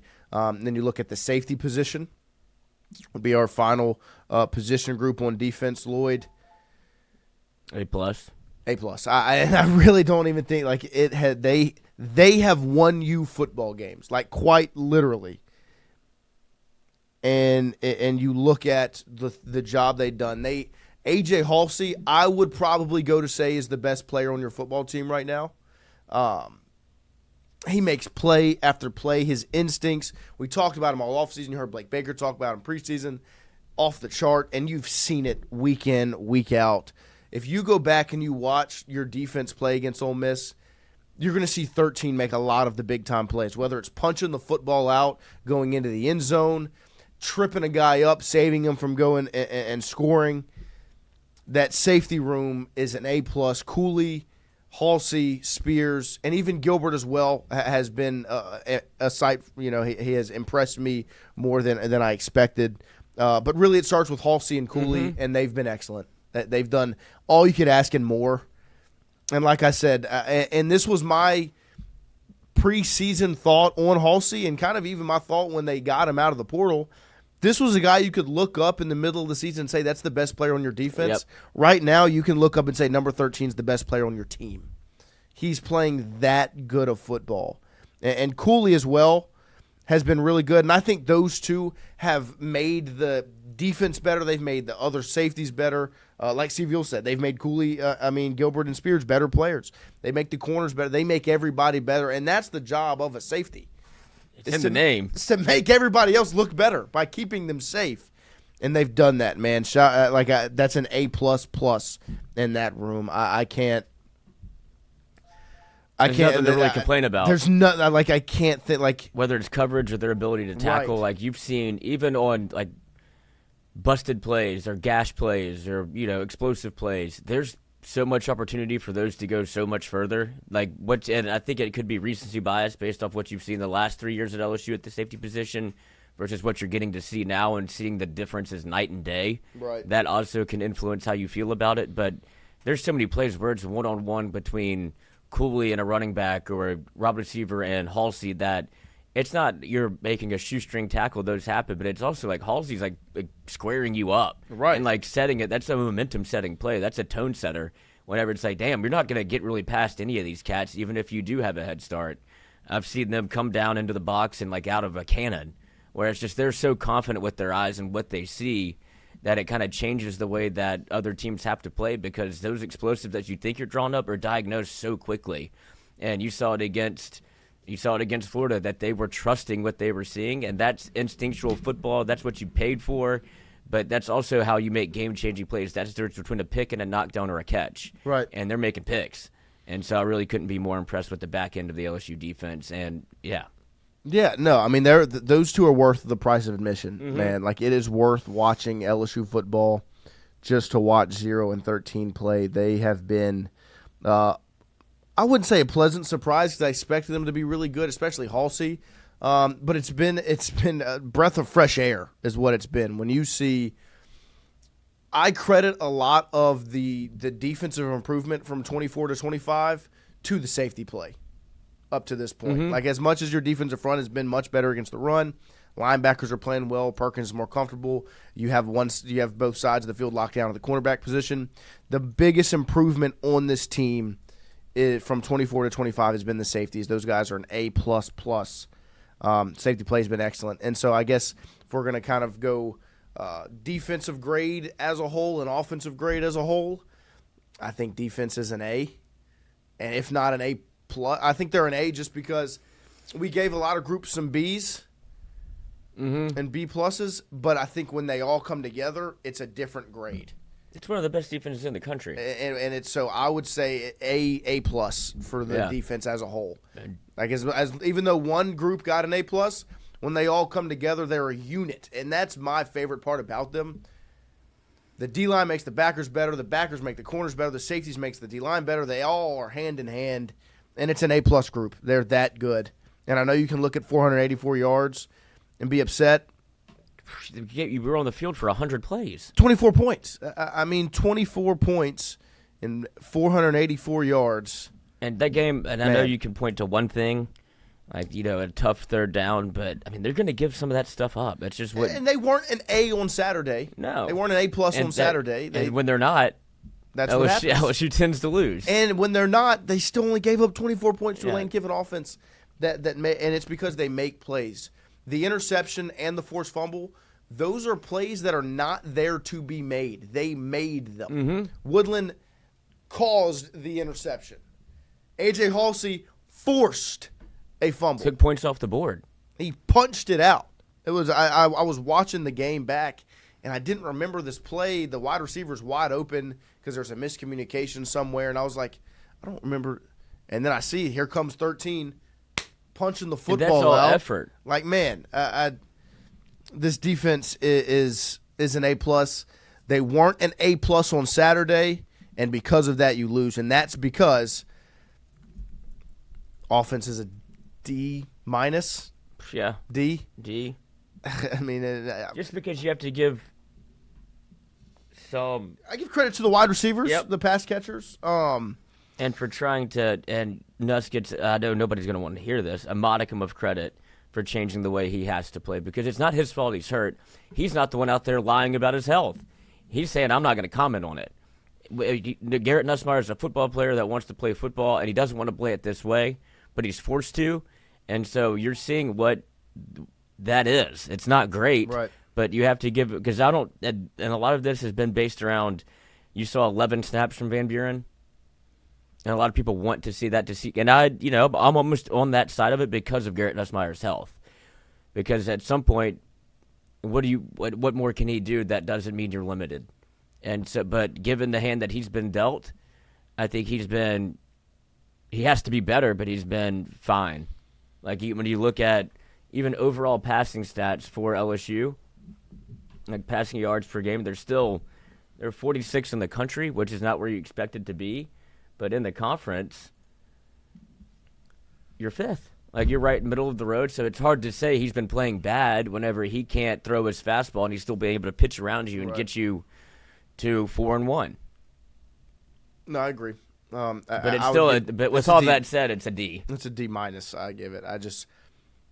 They're bad. Like, they're not a good offense. And there's not one thing I look forward to watching on that offense. And that's the sad part, because when I was talking to people in the offseason, the one thing I said was, hey, I don't know what exactly you're going to get from them, but they're going to be exciting. Right. Because you saw the playmakers, and they're not that. And we're not the only people that saw it. Like, even when you look at the clips and look at everything that LSU put out, I know it's their job to paint a positive picture, but it wasn't so much that the plays that were being made, it's who and where and why and how much fun they were having on that offensive side of the football, where it felt like they were due for a breakout. Well, and like we talk about with this defense, where they were working as a unit. This offense is not a unit. It's a collection of talents. Yeah. It's not a unit. They're not on the same page. From a coaching standpoint to even on the field sometimes. It's just, I feel like there's a lack of trust. It's lack of trust in certain situations between coach and player, and maybe even player and player, and it's very unfortunate, and that's why you've got to get that figured out, because you're going to waste an A+ defense. Yep. There has been nothing good about this offense. There's nothing I look forward to watching, and it really is unfortunate. And right now, I'm in the position of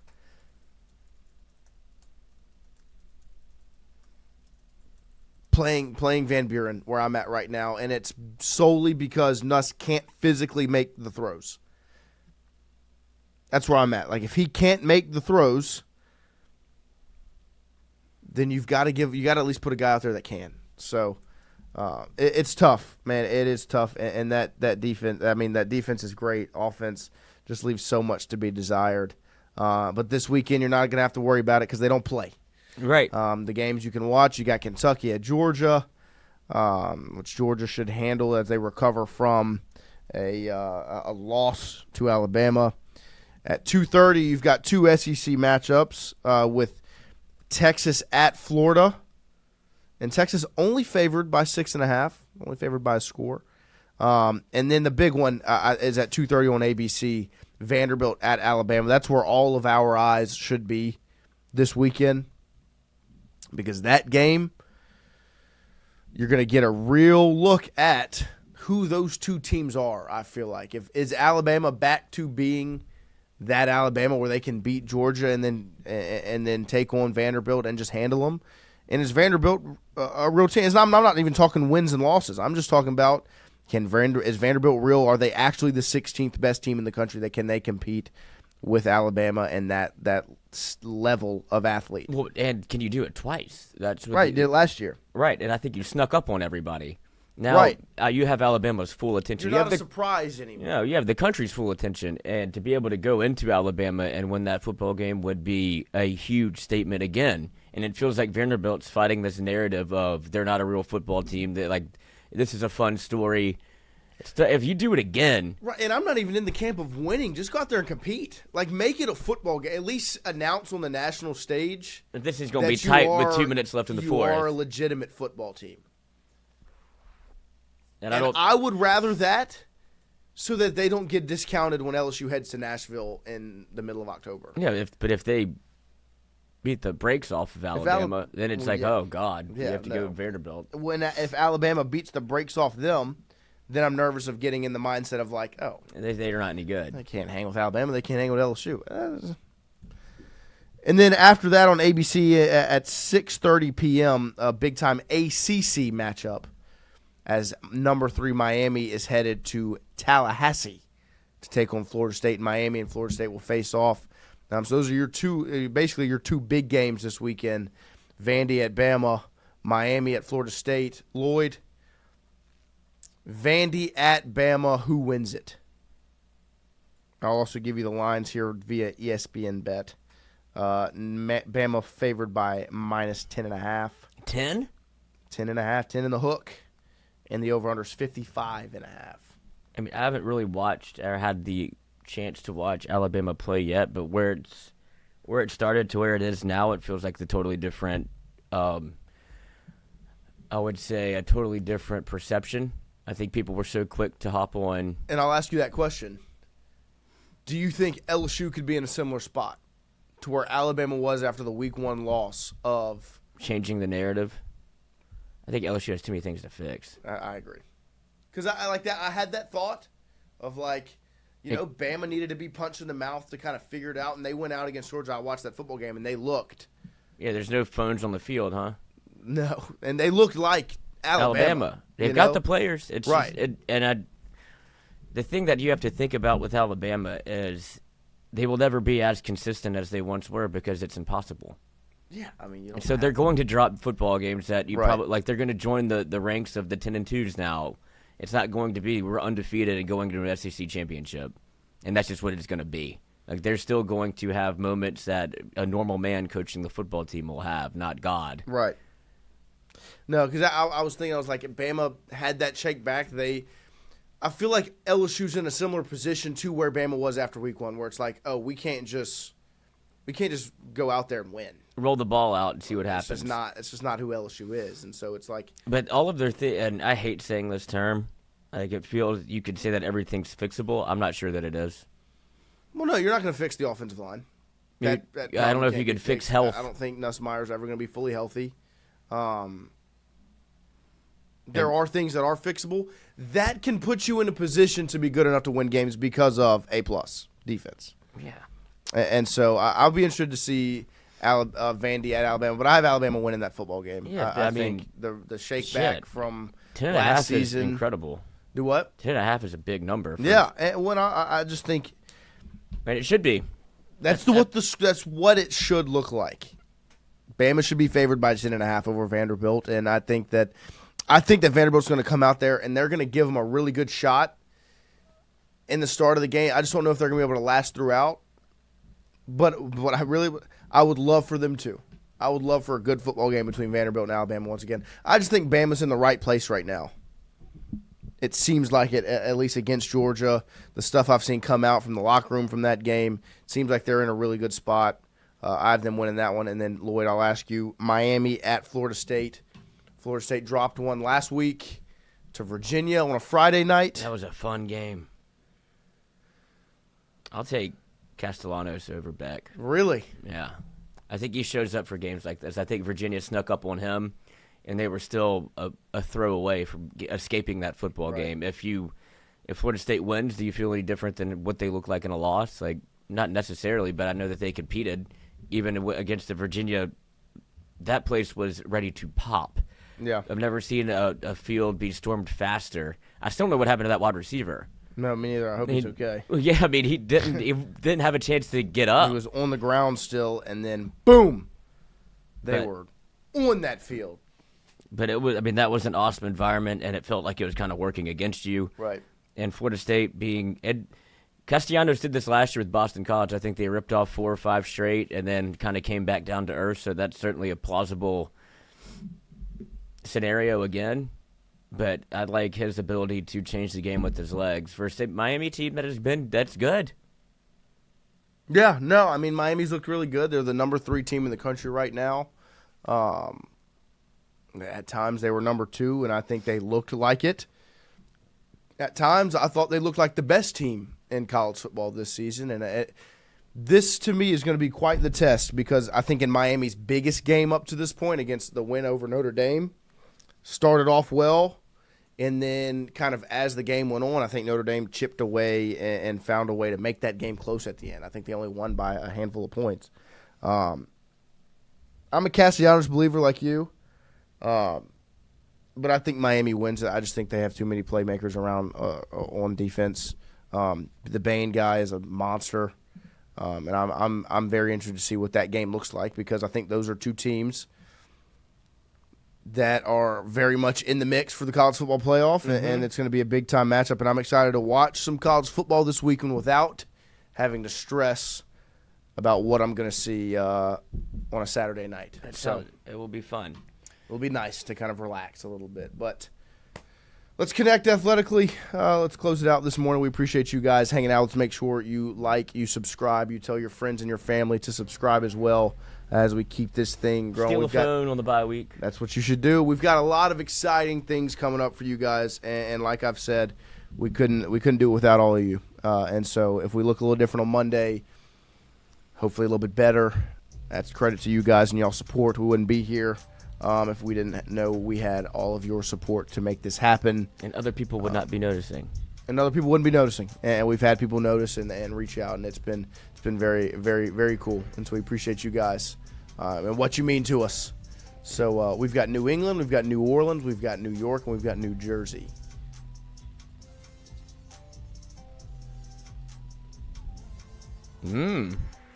It's not right? Mm-mm. Wow, okay. Maybe Hunter Hall did say confusing. So kit, uniform, jersey. There it is. Kit, uniform, jersey, and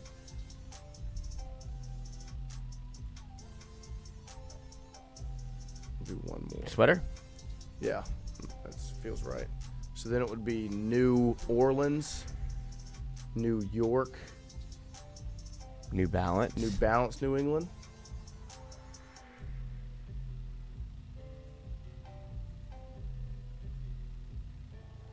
There it is.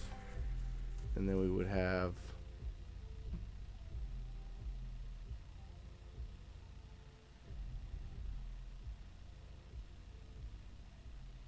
Sheet, Pages, Broomstone.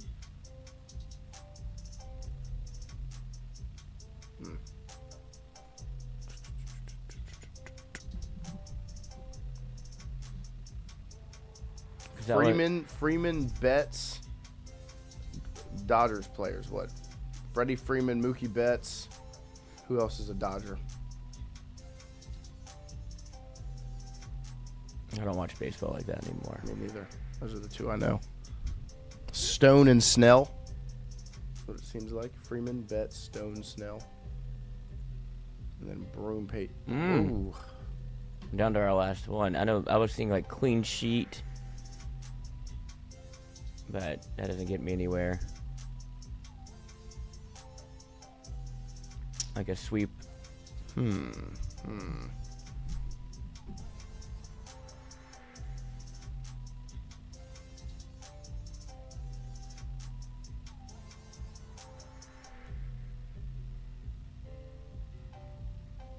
What does Bonspiel even mean? I don't know. It's probably it's a person. It's got to be. Curling. Bonspiel, Broom, Sheet, Stone. Brian Burgess says curling. Yeah, so Stone, Sheet, Broom, Bonspiel. There it is. Yeah. Curling lingo. I know Yeah, it. I mean, I wouldn't have needed my dad's a big curling guy. Sweat. That was a close one. Shout out to the chat. Appreciate you guys helping us Get through. go 4 for 4 there. Try to go 9 for 9 here with the daily dozen on this fine morning.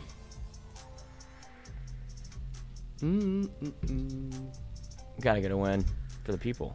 Got to get a win for the people. The people Gotta need to make win up with for- us. Do what? Yeah, exactly. Yeah. They say, well, I say we don't have to get a win. They got to get a win with us because they help us more than. Yeah, they do more work than we do. That's for sure.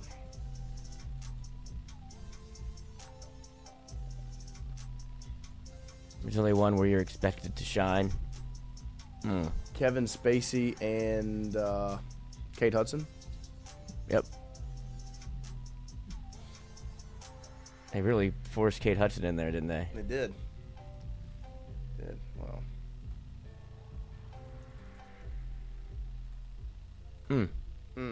Felt good. Brian Burgess, Kevin Spacey is the guy. Okay. Yeah. He's the guy. He's done some things. Wide receiver Peter Warwick. That's only 6th season in the NFL after this AFC team drafted him 4th overall in 2000. Is he a Bengal? 2000. Ooh, bingo. Bingo sounds right. That's what the chat says. He was in that national Brian championship Burgess, game. Bengals. Yeah. Yeah, I mean, I can tell you where he played college football, but the NFL gets a little. Lonzo Ball, this Eastern Conference team opened up with, and that would be the Chicago Bulls, where he was traded after he was a New Orleans Pelican. Rookie of the Year with Rays in 2013, Mikey Matuk. Played for the Padres from 2015 to 2023. Hit multiple home runs for them in the 2020 wild card round. So it was a Rookie of the Year with the Rays, and then went to the Padres Oh, for is a it? long stint. This might have been too recent. He smiles all the time. Christian Yelich? No, he's Brewers, not Padres. He was a good story. I think Mikey talks about him all the time. God, I wish I could remember his name. He's always the one running around. But he dropped off, like, considerably, but they kept him. Will Myers is exactly who I'm thinking of. Shout out Mikey.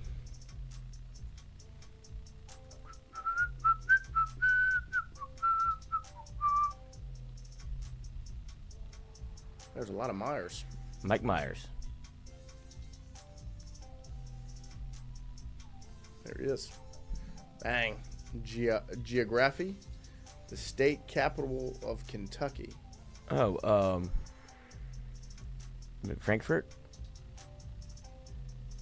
I just know Lexington and Louisville. That's all I care about. Football. I'm pretty sure it's Frankfurt. Yep. Good job. Chain restaurants. The Jack-O-Lantern Burger, Vampire Nuggets, and Mummy Mozzarella Fries are currently part of this fast food chain's monster menu. I have no idea. Would it not be Jack in the Box? Maybe. They have all of those things. And Jacko, maybe? Jack-O. Or is it Burger King? King. Brian Burgess says. It did feel like Burger King. I thought that you would know that. I didn't really think I would have to. Yeah, I don't really do themed things from. He's everywhere. He's catching fish right now. Tony Danza? No. No. That's the other show. This guy is the guy from isn't he in Barry? Yeah. What's his name? I can't think of his name. Henry Winkler. That's it. That is. Yeah. I love old Henry Winkler. He's good. What? Is this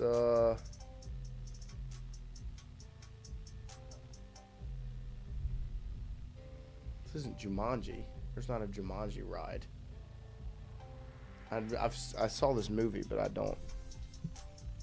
Oh, Jungle Cruise. Jungle Cruise? You saw this? Yeah. Wish we could turn back time to the good old days. Oh. But now we're up in the big leagues. Wish we could turn back time to the good old days. Now we're there's something out. Something out. Stressed out. But now we're stressed out. That's what I feel like it is. Stressed out. There you go. Nice. Good song. Hopefully I don't get demonetized for sounding so good. Yeah, it did sound just like it. I had no idea what the jingle was. It's hard to find the tune sometimes when you just see the words. And you gotta find your rhythm, Lloyd. You gotta find your rhythm. Oh man, I tell you one thing, guys. For the 90 of you still sitting here hanging out with us, I cannot wait to talk about something different. So if you guys have suggestions for what we should talk about, rather than they keep giving us stuff to talk quarterback about. Controversy. It's not our fault. I know. I'm so I can tell it's weighing on you. Yeah, I'm tired of talking about this stupid soap opera of a situation with a coach and a quarterback and an injury and a press conferences. And that press conference yesterday pissed me off. Mm-hmm. So I was sitting there and I was just like, I knew I wasn't going to get any answers, but I would have liked, I don't know, something. And then when you look at the numbers for LSU, it's like they're bad. The numbers are bad. And then you look at the injuries are bad. They're just in a terrible spot. It is, but the thing is, Tingle & Co.'s in a really good spot. We've got a lot of fun things coming up. We're bringing a new sponsor on very soon, and then another sponsor coming on that will make the show look a little bit better, and some really exciting stuff. Obviously, shout out to Ro and Kev for everything they've done for us, for hanging out with us, talking some ball with us. I thought about it the other day. We were just sitting on the couch watching football, Throwhand Davey and Kevin Fault. Doesn't get any better than that. So we appreciate you guys. Wouldn't be able to do it without you. Shout out to the chat. Shout out to everybody that tunes in every single morning. We appreciate you guys. We will be back definitely Monday, 7 to 9. If we can make something happen tomorrow, we will let you know. But make sure you stay tuned into the Discord and our social media to stay up to date on everything. If we will have a show tomorrow, we will let you know. If we don't, we will also let you know. But we appreciate y'all. We will definitely be back Monday morning, 7 to 9 a.m. To get ready for South Carolina next week. Back in football mode with a little bit of bye week over into South Carolina. Appreciate y'all. We'll be back Monday morning, maybe tomorrow. We'll let you know.